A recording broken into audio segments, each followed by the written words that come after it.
an emotion which is fiery. No, you guess it right. Very fierce. You got it. Yes, you got it. Yes, it's anger. But why this anger? Who wants to have anger? And especially at this point in time when life should be a bit eased up, we shall be introspecting ourselves, what we could do to improve our lives, become a better version of ourselves. Still the sense of unease in this eased up time prevails. Why? What is it that brews up inside and we cannot tap it? We cannot fathom out what exactly it is that causes that brewing up inside our heart, inside our mind. There is a sense of disharmony. Why is it like that?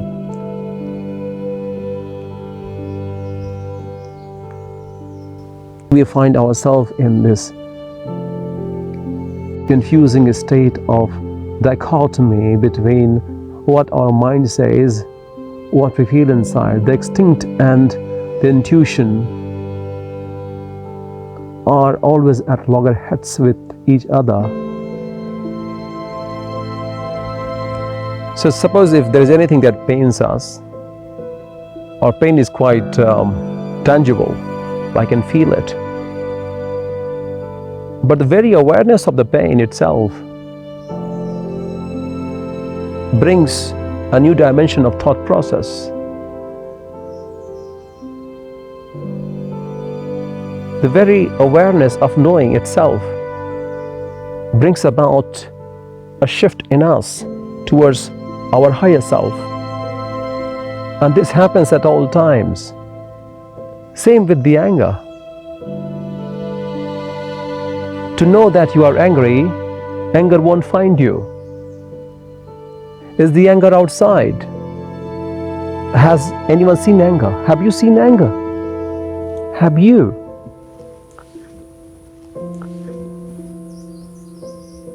Is there anyone called anger, or is there anything outside of you that is anger and it catches up on you? It does not. There's nothing called anger.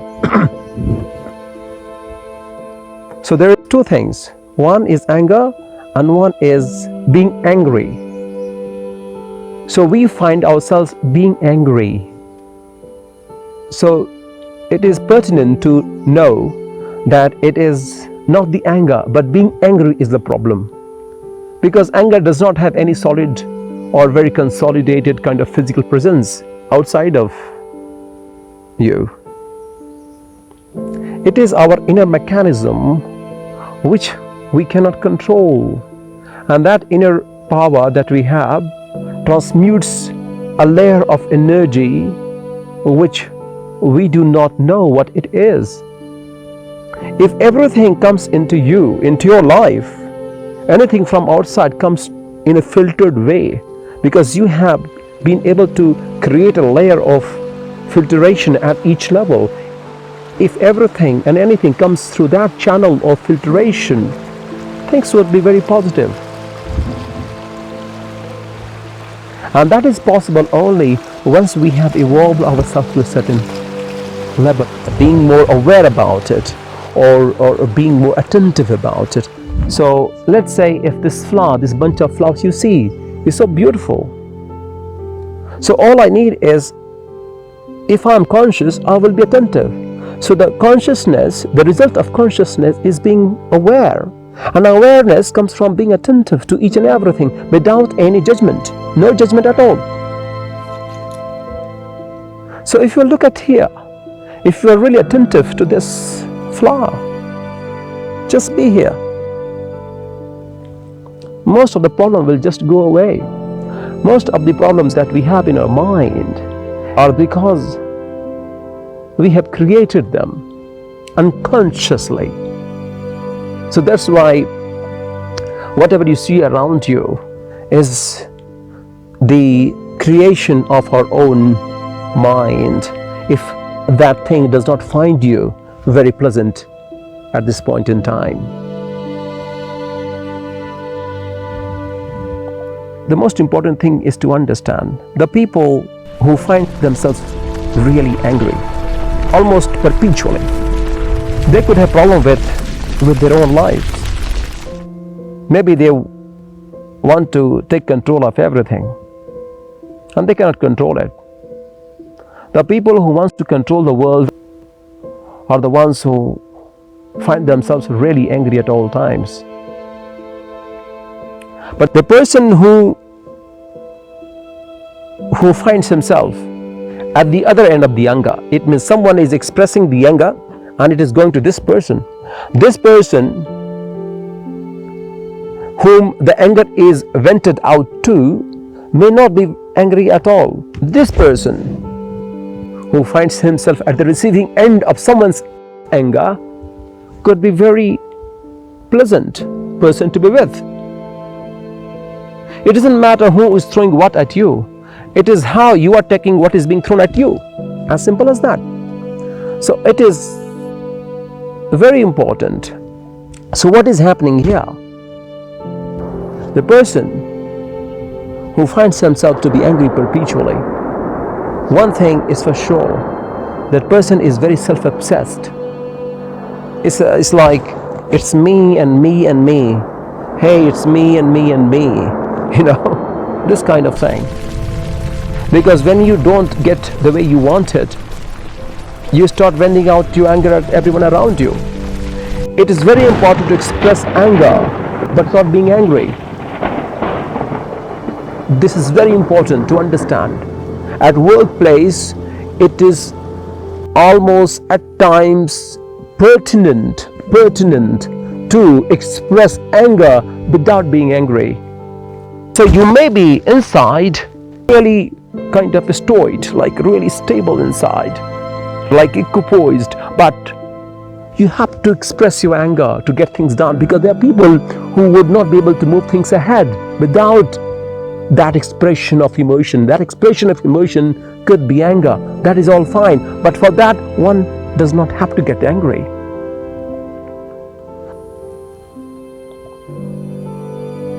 Anything can be done away with if we are able to take control of what we are doing, and that is possible only by becoming more attentive to what we are doing, because gratitude will find its way to pacify your emotions. There are a number of people which you take for granted is absolute matter of privilege to millions of people across the globe. This awareness itself will bring about a shift in us. If you live for kicks, you would always find yourself angry. Anger will be there because you need kicks, you need dopamine, and anger has become a kind of dopamine. The anger is part of you. Anger has become you. It is expression of a person who only thinks about himself or herself at all times. Oh yeah, oh baby, what's up? I'm cool.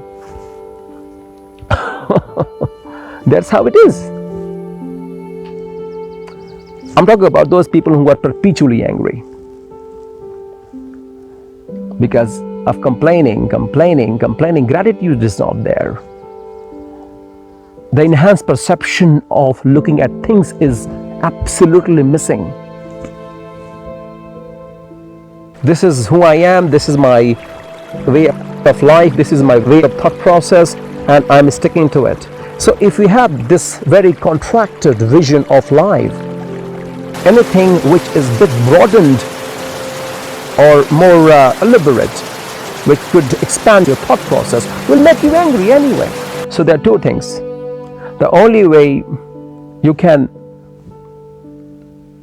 actually subdue your anger is to know your own traits of character. Whatever gives you a kick, you just go for it. That's like committing suicide each day.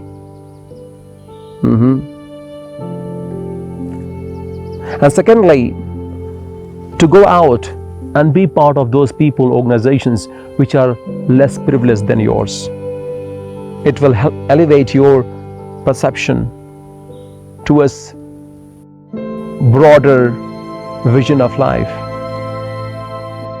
It will bring about different perspective that will pacify the anger. So anger is not something that you like to hold. Would you like to hold something unpleasant in your life? Not really. So at times, stretching yourself is very important to accommodate things which are good to you.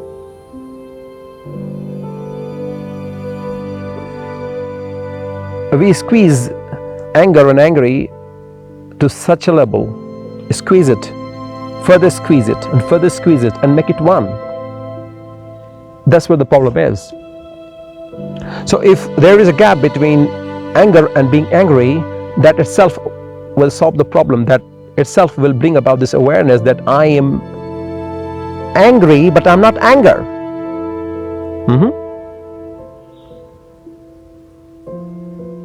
I could be angry because there are a number of things which I cannot take control over. I accept it. So the very acceptance of this fact that these are the things I cannot control, these are the things which make me angry. If the attentiveness and awareness of these situations in life is there for about 6 months' time, then our life will be transformed. And we would be a transformed human being after 6 months' time. If we are able to create that level of awareness where we know these are the things which make us uncomfortable, which push us off the boundary. Only by this awareness, a new realm of possibility will arise, and that will be much more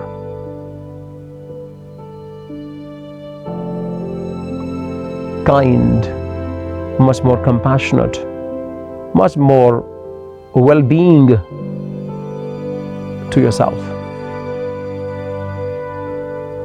With a heightened awareness, the emotions could be pacified.